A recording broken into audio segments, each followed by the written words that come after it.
Welcome to TreasuryONE's weekly market review. Now, last week saw the Fed move in line with market expectations, bumping lending rates by a further 25 basis points. The question now, of course, is what comes next?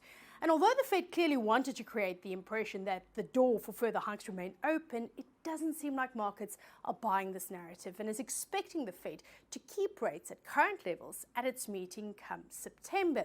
Now, fueling this debate is the robust data out of the US. Labor, personal income and spending prints, they all point to a resilient economy amid the tighter monetary conditions. Last week's GDP data surprised to the upside, with an expansion recorded in Q2 of 2.4% quarter on quarter. Now, this resilience will allow the Fed to keep rates elevated for longer, as it still needs to unwind some of the outsized QE stimulation that was used to pump up the economy post-COVID. Despite holding up better than expected, the storm clouds are beginning to gather, and we are still expecting the US economy to slip into recession just perhaps a little bit later than expected. Over in Europe, the central bank also found some space to up rates by 25 basis points last week. The bloc further posted GDP growth of 0.3% quarter on quarter in Q2, which was better than what was expected, while inflation continues to ease. However, core inflation remains sticky. But there is some evidence to suggest the EU's economic resilience is starting to fade. Data on the bloc's credit impulse, which is a leading indicator, has weakened significantly, along with money supply and credit extension data, as the higher rates continue to weigh on the economy. So, just like over in the US, both a pause and a hike could be on the table at the next meeting, but markets are for now expecting a pause in the hike cycle. We believe that unless inflation falls sharply, that there may still be room for one last hike in the cycle. In China, the economy is still not picking up steam sufficiently for it to reach that 5% growth target for the year. Recent manufacturing data, as well as declining industrial profits, all evidence of this. Chinese authorities have now agreed on policy interventions to stimulate economic recovery, with a special focus on boosting the struggling property sector and consumption.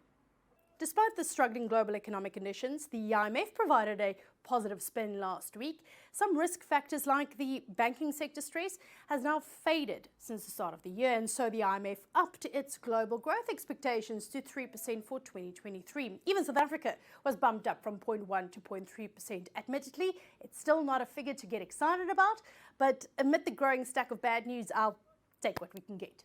Like Stats SA's manufacturing survey, which was released last week, reflecting the sector's decline over the past 16 years. Apart from destructive policies that has all but depleted the sector, those left standing are now faced with rising input costs, a lack of services as local authorities continue to collapse, like what happened in Ditsobotla municipality in the northwest. For more on that topic, you can listen to our podcast, Reset the Frame, on Spotify. The South African state continues to walk a tightrope between the West and Russia. Ramaphosa fluttered around St. Petersburg last week at the Africa-Russia summit, where Moscow promised to provide grain to those African governments affected by Russia's decision to suspend its Black Sea grain deal with Ukraine. Meanwhile, a US delegation will now head to South Africa ahead of the upcoming BRICS summit, where the continuation of the AGOA trade agreement will undoubtedly be a topic of interest. African states will have to apply some clever political maneuvering to secure the best deals for their countries as the new Cold War rages on. As for the currency, the US dollar found some support in the stronger economic data out of the US. It's putting the ZAR on the back foot. The currency slipped further on Monday, and that was partly due to the weaker than expected trade data.